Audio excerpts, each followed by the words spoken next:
Sinibak sa pwesto ang hepe ng PNP Regional Highway Patrol Group NCR at ang 12 tauhan nito kasunod ng umanay komprontasyon sa pagitan nila at ng Bureau of Customs.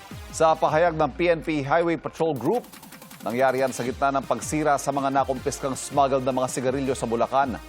Nare-assign na umano ang mga narilib na tauhan sa ibang department. Magsasagawa raw sila ng angkop na aksyon batay sa resulta ng investigasyon. Pero paliwanag ng Bureau of Customs, may isinagawang operasyon din ang HPG sa Bulacan na tinutugis ang isa umanong suspect pero napadpad ang tauhan ng HPG sa lokasyon kung saan isinasagawa ng BOC ang kanilang condemnation activity.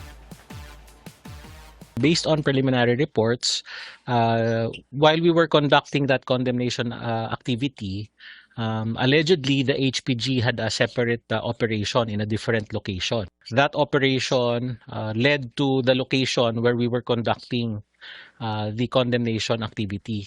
Doon pumasok yung HPG, allegedly pursuing a suspect for arising from a different operation. We were legitimately performing our condemnation activity in that area.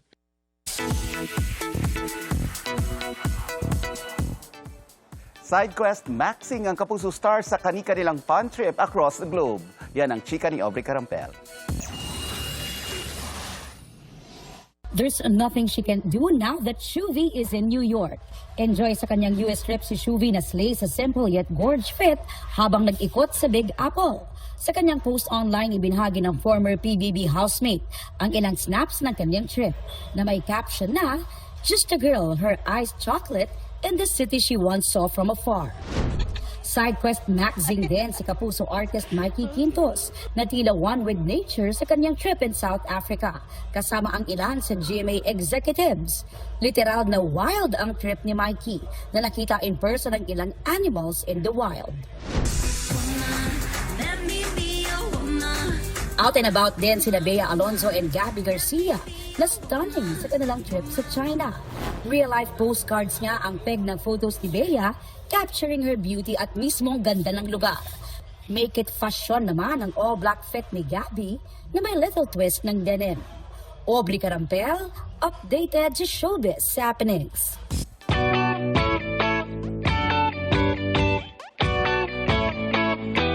Thank you, Nelson. Thank you, Nelson. Mga kapuso, nakaangat na ba ang lahat? Ang sabi po kasi sa datos ng gobyerno, mas maraming Pilipino na ang nakaahon sa kahirapan kumpara ng nagdaang 2 taon. What you think, mga kapuso? Kayo ba naramdaman nyo na pumaldo kayo o nakaluwag-luwag na sa buhay?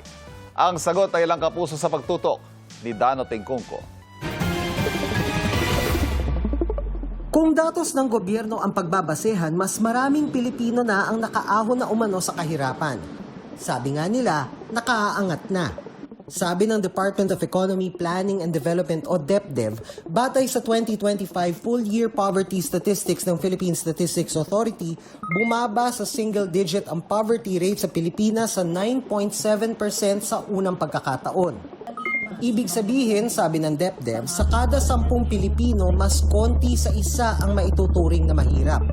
Sabi ng DepDev, pinakamababa ito sa kasaysayan. Noong 2024, nasa 15.5% ang poverty rate at 18.1% noong 2023. Ayon pa sa PSA, bumaba rin sa single-digit level sa unang pagkakataon ang poverty incidence sa mga pamilyang Pilipino. Nasa 6.4% o katumbas ng halos 2 milyong mahihirap na pamilya. Ito yung dami ng pamilyang Pilipino na hindi sapat ang kita para matugunan ang mga pangunahing pangangailangan at pagkain. Pero, what you think?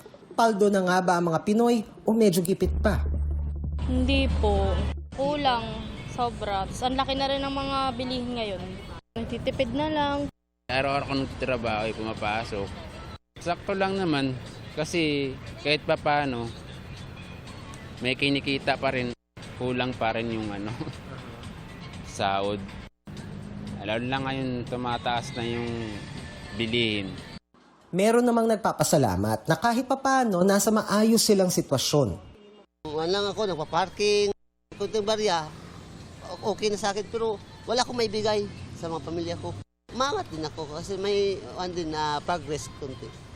Kumikita din naman ako at saka may nakukunan ako ng kahit na kunting puhunan o kunting mamigay ko sa mga mga anak ko. Medyo huminga ng konti.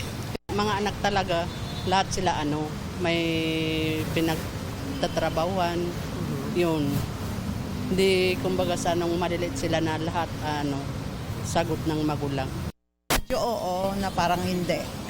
Mas okay siya ngayon. Angat lang ng konti. Yung dating ako kasi parang hindi na katulad ng dati.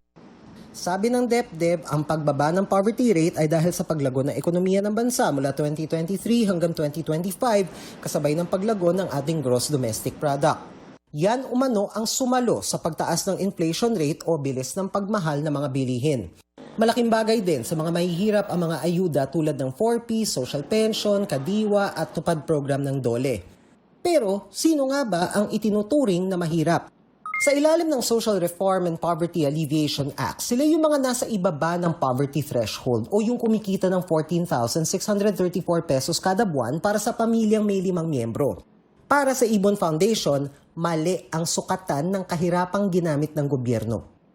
Ang sinasabi lang niya, sa totoo lang, hindi sa nabawasan ng kahirapan, kundi nabawasan ang pumapasok dun sa 96 pesos or less a day.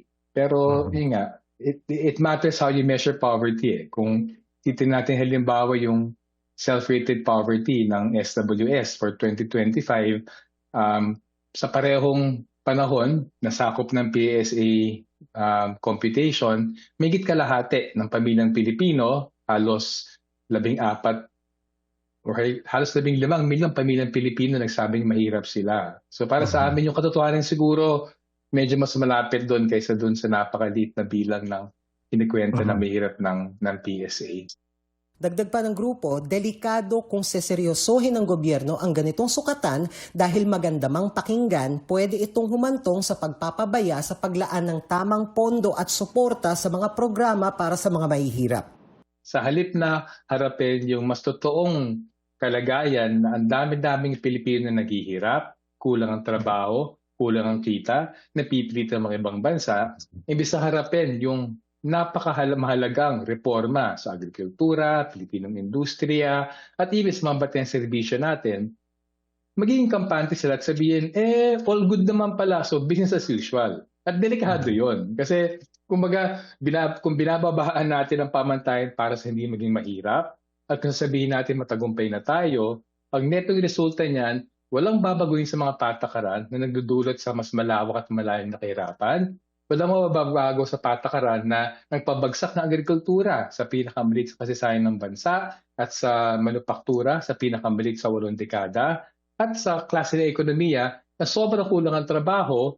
Dano Tingkong, Nakatutok, 24 Oras.